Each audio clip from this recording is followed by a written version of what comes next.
প্রশ্নে বলা আছে দুইটি সংখ্যার লসাগু ৩৬ ও গসাগু ৬, একটি সংখ্যা ১২ হলে অপর সংখ্যাটি কত? প্রশ্নটি খুবই গুরুত্বপূর্ণ একটি প্রশ্ন। এই প্রশ্নটি কিন্তু নিবন্ধন বলেন, প্রাইমারি বলেন, বিসিএস বলেন, যে কোনো সরকারি চাকরি পরীক্ষাতে আসে। তাহলে আমরা মনোযোগ দিয়ে এই ক্লাসটি দেখব, তাহলে খুব সহজে এমন ধরনের প্রশ্নগুলো পরীক্ষাতে আসলে আমরা সমাধান করতে পারবো। এখানে যেহেতু প্রশ্নে বলছে অপর সংখ্যাটি কত, প্রথমত আমরা এই অপর সংখ্যাটি জানি, পরবর্তীতে লসাগু কিভাবে বের করবেন বা গসাগু কিভাবে বের করবেন বা দুইটি সংখ্যাই কিভাবে বের করবেন সেটাও এই ক্লাসে আমি জানিয়ে দেব। তো এখানে দেখেন প্রথমে বলছে প্রশ্নতে দুইটি সংখ্যার লসাগু ৩৬ ও গসাগু ৬, একটি সংখ্যা যদি ১২ হয় তাহলে অপর সংখ্যাটি কত? তাহলে আমরা যে সূত্র জানি, আমরা জানি কি, আমরা এখানে একটা সূত্র অবশ্যই মনে রাখতে হবে সবসময়। একটা সূত্র মনে রাখলে আমরা কয়েকটি প্রশ্নের সমাধান করতে পারবো।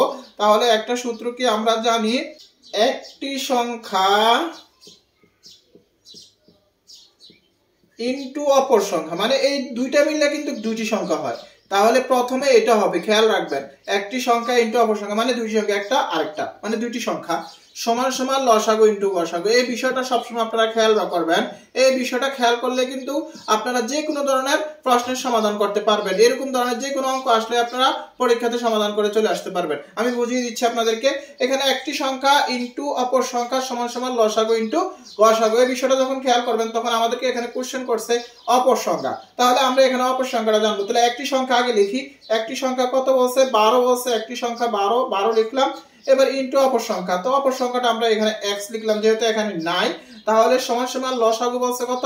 লসাগু বলছে ৩৬, তাহলে ৩৬ ইনটু এখানে গসাগু বলছে ৬, তাহলে ৬ লিখলাম।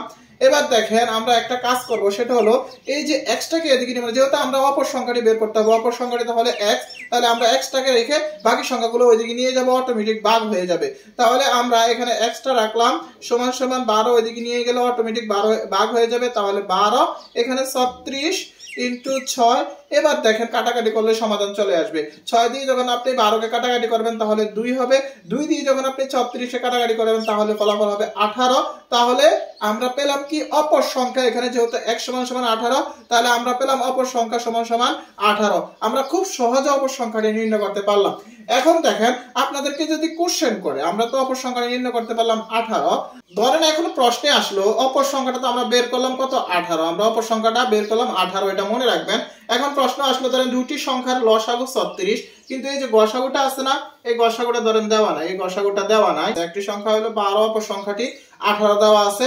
প্রশ্নে জিজ্ঞাসা করছে গসাগু কত। তাহলে আপনারা কি কাজটা করবেন? এই দেখেন সূত্র কিন্তু একটাই। এবার সূত্রটা ফলো করেন। সূত্রটা কি লেখা আছে? একটি সংখ্যা ইনটু অপর সংখ্যা সমান সমান লসাগু ইনটু গসাগু। তাহলে আমরা এখানে দুইটি সংখ্যাই দেওয়া আছে। দুইটি সংখ্যা কি কি দেওয়া আছে? ১২, আমরা পেলাম কি ১৮। তাহলে দুইটি সংখ্যা ধরেন ১২ এবং ১৮ দেওয়া আছে, সমান সমান বলছে লসাগু ইনটু গসাগু। তাহলে এখানে গসাগু দেওয়া নাই, লসাগু দেওয়া আছে। লসাগু কত? ৩৬ ইনটু এখানে যেহেতু গসাগু আমরা বের করব, তাহলে আমরা গসাগুর জায়গায় দেখলাম x। তাহলে এবার একটা কাজ করেন যে x টা এদিকে নিয়ে আসেন, বাকি সংখ্যাগুলো ওইদিকে নিয়ে যান, অটোমেটিক ভাগ হয়ে যাবে। তাহলে x সমান সমান এটা যেটা করবেন সেটা হলো এই যে ১২